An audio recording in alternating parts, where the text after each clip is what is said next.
everybody. Welcome back to Life as a Law Student. Today, you might see another familiar face besides my own in the video. For those of you who are new, this is Steve Schwartz. He is an LSAT coach in New York, and I'm super excited he is joining us again for another discussion on the LSAT, how it ties into law school, what's going on in the world, all of that. We're going to have a quick discussion about those topics, and I hope that you enjoy. Steve, how are you doing? I'm doing great, Nicole. Thanks for having me back. How are things? How's law school treating you? It's still law school. We were talking a little bit right before we started recording about how this semester isn't quite as terrible, I'm hoping, as the semesters before. But, you know, I'm not going to sit here and lie to people and tell them like law school's a great time, because honestly, it's really not. But I will say studying for the LSAT was a little harder in certain ways for me than law school is. I think there's more certainty in law school than there is with the LSAT, especially when you haven't taken it yet. Have you come across that at all as you're working with students? I kind of get what you mean. I feel like law school is what's typically more interesting for a lot of people. I mean, that's where people want to go typically. They're applying because they want to go to law school. The LSAT simply a means to an end. And all those random topics like car crashes and dinosaur extinctions, like what is this all doing here, right? Yeah, absolutely. I feel like when you haven't taken the test yet, even if you've done some practice tests, there's just no real way to know exactly how it's going to feel and how you're going to do under the pressure of the time. And I mean, your LSAT, it's not entirely determinative of where you go, but it's a major factor. And that's something we've talked about before. So all of that pressure plus the uncertainty can be a lot. I just remember not loving that process. Yeah, it definitely can. It definitely can be a lot. The LSAT is the biggest factor in the admissions process. Whether it should be or not, it's a totally separate question. But it is what it is. That's where we're at right now. And so the question is, how do you conquer it given that uncertainty and given all the changing formats? Because I know that it's changed a lot in the past couple of years, went from paper to digital on a tablet, and then now the online LSAT Flex. Yeah, I would love to hear, you started this course a while ago, but how has it developed since when you first started it and why you first started it to especially what it's become in the last year? Oh man, it's changed so much. I mean, I actually started these online courses back in 2012 when I didn't have this fancy microphone in front of me. I didn't have any of this recording stuff. I was just doing like PowerPoint screen share recordings. I've changed things a lot since then. Now I've got live classes currently 4 nights a week. I'll probably ramp it up even more at some point. And all those nights we've got something going on, deep dives into logic games, logical reasoning, reading comprehension, group coaching, mastermind calls. And I'm doing it in part because of COVID. I was doing classes pre-COVID, but that was like 2 to 4 a month. Now we've got way more than that happening every single week. Do you think that would have been something that you would have even thought to do or thought that was needed before COVID? Or I guess if COVID had never happened, I mean, how much of a direct result of the pandemic was leading to this ramping up of classes?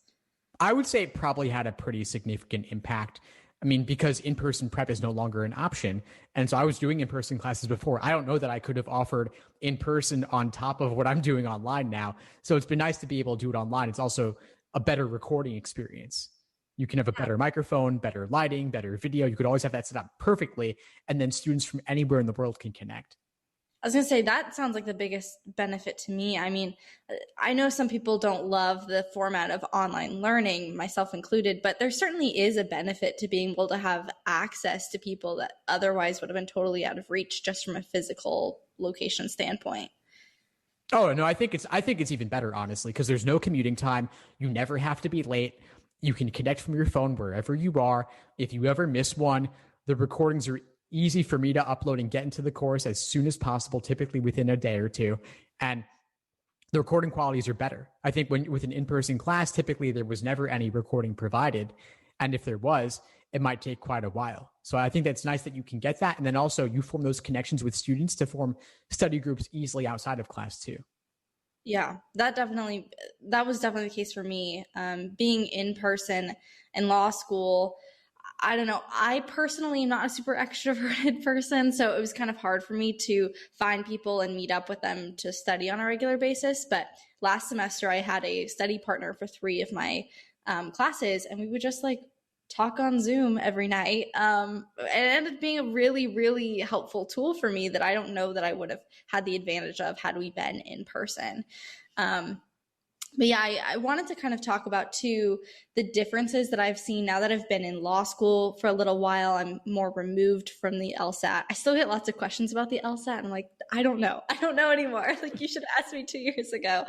But having that removal, I definitely see like differences and similarities in the LSAT and law school. And I was kind of wondering if you had a take on this of how much the LSAT actually prepares you for law school, either from your own experience or testimony from students. Do you have any thoughts on that?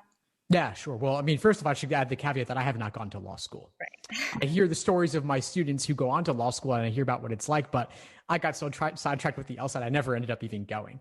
But you might be better prepared to speak on that than me, but I can offer some ideas based on what I've heard, what I've seen, my understanding of law school, which is that you have to change your mindset for the LSAT. You have to adopt a critical and skeptical way of thinking and learn to analyze arguments in a particular way versus the casual throwaway lines people say in conversation. If you really dig into those things, there's nuance, there's ambiguity, there's complexity, and the LSAT exploits all of that.